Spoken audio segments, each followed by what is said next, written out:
हमारे साथ अभिनंदन पाठक हैं जो हूबहू मोदी की तरह दिखते हैं। ये सहारनपुर से आए हैं, मोदी से मिलने आए हैं यहाँ पर। आपकी जो शक्ल है वो मोदी से काफ़ी कुछ मिलती है। कभी जब पहली बार आपको इस तरह की कोई प्रतिक्रिया मिली थी कि आप मोदी की तरह दिखते हैं तो कैसा लगा था आपको? ये प्रतिक्रिया मेरे परिवार से शुरू हुई। मेरे बेटे और बिटिया जब टीवी पर माननीय नरेंद्र मोदी जी का भाषण सुनते थे तो वो कहते थे, पापा ये तो आप बोल रहे हैं, तो आप भाषण दे रहे हैं। ये मेरे परिवार से शुरू हुआ। ये कितने साल पहले आपको पता चला? जब से माननीय नरेंद्र मोदी जी का नाम भारतीय जनता पार्टी ने प्रधानमंत्री पद की दावेदारी में घोषित किया है, तब से ये मेरे साथ लगातार प्रतिक्रिया हो रही। तो जब आप अपने शहर में निकलते हैं तो क्या लोग अब आपको बोलते हैं कि आप मोदी से मिलते जुलते हैं? मुझे मेरे नाम से लोगों ने पुकारना छोड़ दिया है। मुझे सब मोदी जी मोदी जी मोदी जी ही कहते हैं।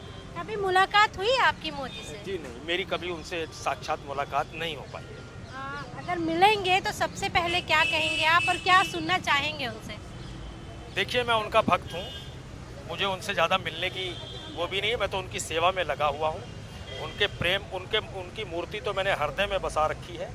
उनका जो त्याग है, उनका जो मानव भरी जो दृष्टिकोण है, उन्होंने जो तपस्या की है, जीवन में जो संघर्ष किया है, मैं उनका कायल हूँ। और मैं पूरे भारत का भ्रमण कर रहा हूँ। मेरा ये संकल्प है कि जब तक वो भारत के प्रधानमंत्री नहीं बनेंगे, मैं इसी तरह देश में घूम के उनका प्रचार करूँगा। क्या बनारस गए हैं आप? हाँ जी, मैं सीधे अभी बनारस से ही आ रहा हूँ। मैं बनारस गया था होली वाले दिन। मैं ये सोच करके कि भैया, बड़े भैया, मैं बड़े भैया कहने लगा हूँ उनको, कि बड़े भैया हो सकता है गुजरात में व्यस्त हों या भारत के किसी कोने में व्यस्त हों, तो मैं बनारस में उन्होंने पर्चा उनका जो है वो वहाँ से लड़ेंगे चुनाव, तो मैं बनारस की जनता के बीच में लक्ष्मण के रूप में रहूं, उनकी प्रतिमूर्ति के रूप में रहूं। लोगों को लगे कि मोदी जी हमारे बीच में हैं, और भोले बाबा से मैंने वहां प्रार्थना की है कि वो देश के प्रधानमंत्री बने। बीजेपी ऑफिस आप क्या करने आए हैं अभी? मैं आज बीजेपी ऑफिस माननीय राष्ट्रीय अध्यक्ष जी को ये फूलों का गुलदस्ता भेंट करने आया था। मुझे राष्ट्रीय अध्यक्ष जी से मिलने की बहुत इच्छा रहती है। मैं 2 बार पहले भी आ चुका हूँ, लेकिन ये दुर्भाग्य है मेरा कि उनके दर्शन मुझे नहीं हो पाए। तो आगे आप बीजेपी के लिए क्या करेंगे और क्या लगातार आप बनारस में ही बने रहेंगे अब?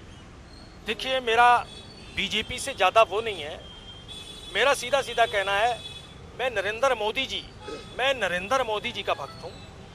और नरेंद्र मोदी भाजपा नरेंद्र मोदी दोनों एक चीज़ हैं।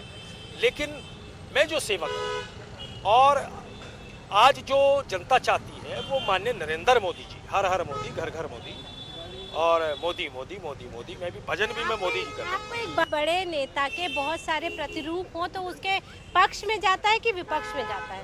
दोनों बातें होती हैं, दोनों चीज़ें होती हैं। अभी ये घटना हुई मेरे साथ। अभी हम ट्रेन से आ रहे थे तो न जाने किस बात से प्रेरित, डराने के लिए, करने के लिए, भयभीत भी करते हैं लोग, जान से मारने की धमकी भी देते हैं।